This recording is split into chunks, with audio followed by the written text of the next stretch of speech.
那就造一个出来。而眼前这枚已然断裂的传动滑轮，为何会损坏成这个鬼样子？显然是不能用了。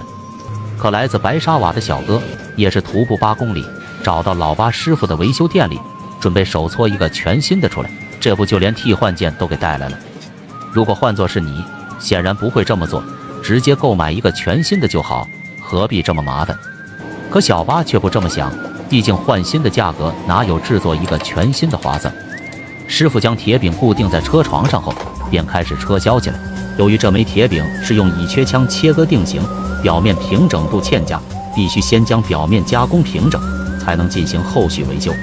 随着车床的转动，铁柄表面逐渐变得光滑平整。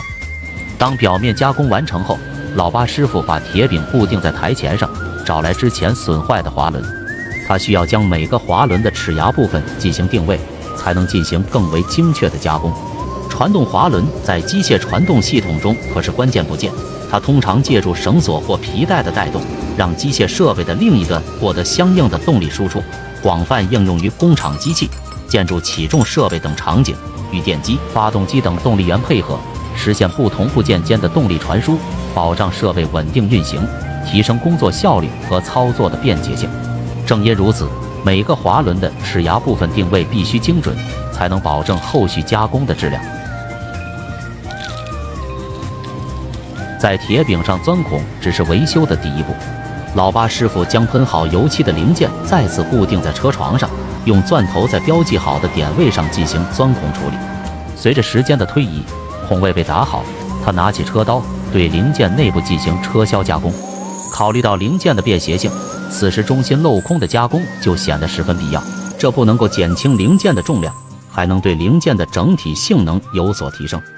这里要特别说明一下，皮带传动滑轮和普通的手动滑轮在结构与机械原理上大不相同。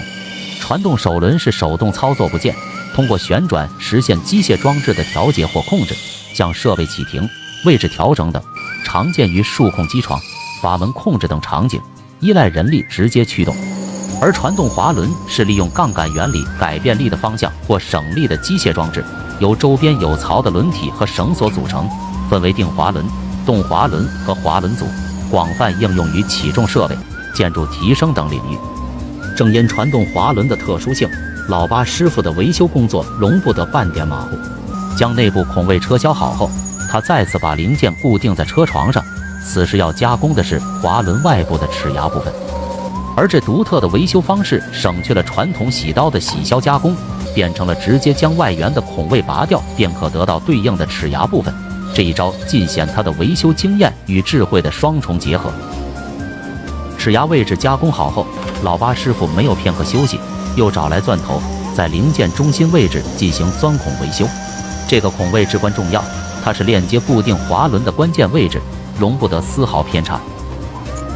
随着最后一道钻孔工序顺利完成，这个经老巴师傅妙手重塑的传动滑轮终于重获新生，在灯光下熠熠生辉。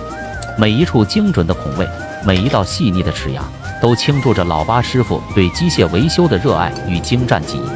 他凭借一双巧手，让零件功能完美复原，更以匠心独运的智慧，展现了维修艺术的非凡魅力。在老巴师傅眼中，世间没有真正废弃的零件，只有沉睡待醒的机械灵魂。他的维修之道超越了简单的物件修复，是对匠人精神的深刻传承与璀璨发扬。最终，这次维修仅以2000卢比的超低价格圆满完成，小哥满意而归。而老巴师傅又继续在他的维修世界里书写着属于匠人的传奇。